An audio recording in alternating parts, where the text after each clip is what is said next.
My biggest goal in life, besides trying to keep my husband happy, is trying to recreate our favorite dishes from restaurants. So this is how I make chilaquiles. I start with 3 tomatoes and put them in a pan with olive oil, 2 garlics, and a whole yellow onion. Now I'm going to cover it so it cooks in its own steam. These are the chilies that I'm using. I am using 12 of them for about half a pack of tortillas. Large pack, by the way. And this is what they look like. They're a little hard, so we got to soften those up. But first I'm going to pull out all of the seeds, as many as I can. It's okay like if you leave a few behind. Now I am going to soak these in hot water. You want to make sure it's nice and hot and just they're covered in water. Okay, so now I'm just going to flip the tomatoes and make sure they are cooking on the other side in their own steam and a little olive oil. You want this to get nice and soft in its own steam, and this is why I do this first. So now we're going to cover that back up, and now it's time to cut up our tortillas. These tortillas I bought from El Super. They're fresh from the carniceria.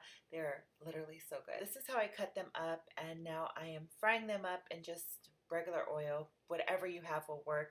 And I'm putting them onto a paper towel so all that oil soaks into the paper towel. I'm using Mom Cave in Fancy Fajita to flavor my tortilla chips. I prefer doing this over salt. It takes the chips to a whole nother level. So now I am going to start blending my tomatoes and the onion. I'm blending this until it's liquidy, and then I'm adding salt. I would say I used about a tablespoon of salt, maybe a little more, just because I like a lot of salt, but I recommend a tablespoon. And now I'm adding my chilies, and I'm just going to let this blend up. And I'm adding it slowly just because I have a small blender. If you have a bigger blender, you can add it all together. It'll work fine. Now I'm adding shredded Monterey Jack cheese over, and now I'm adding the sauce over.